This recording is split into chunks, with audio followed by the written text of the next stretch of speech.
I'm going to talk quickly about our elevations here.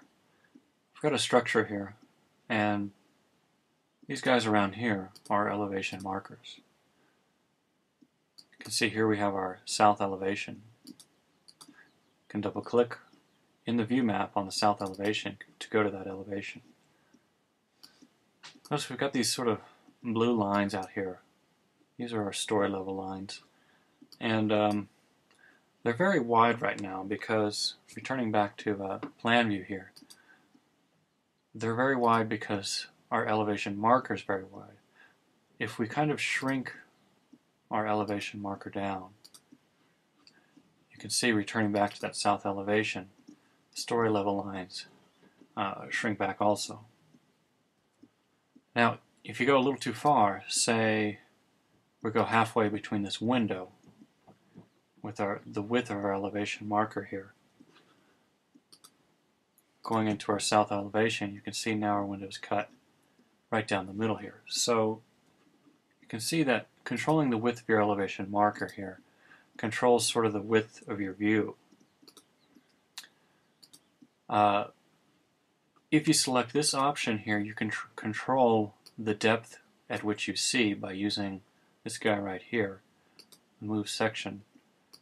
And so now we're only going to be able to see up to this point here. So if we go into our south elevation, you can see we no longer see the right side of the building. So I'm going to turn that off. There's also another thing that we can use, which can actually be a nice graphic touch to your model here, is going inside. We can go down under model display, enable and enable marked distance area.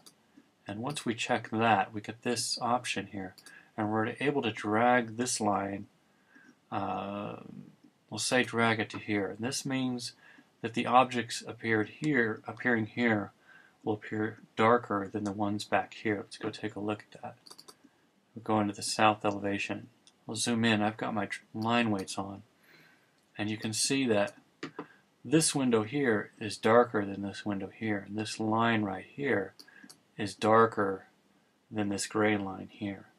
So if we printed this out to grayscale, it kind of allows the person viewing this drawing to see that this object here, this side of the building, is a little bit closer than this side of the building here. It's almost old school drafting, if you will. So I'm going to go inside and turn that feature off.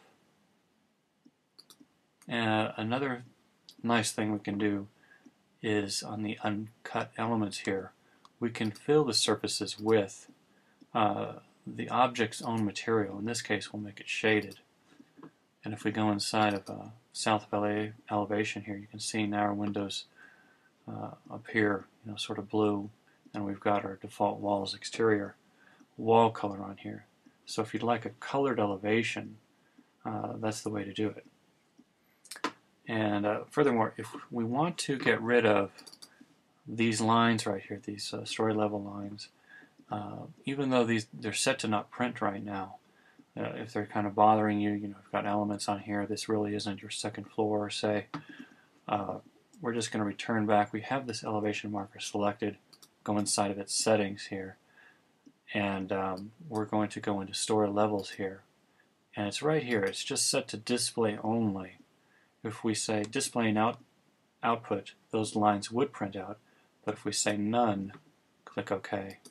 Returning back to our elevation here, you can see those lines disappear. So maybe this makes your life a little easier. You don't like to see those lines.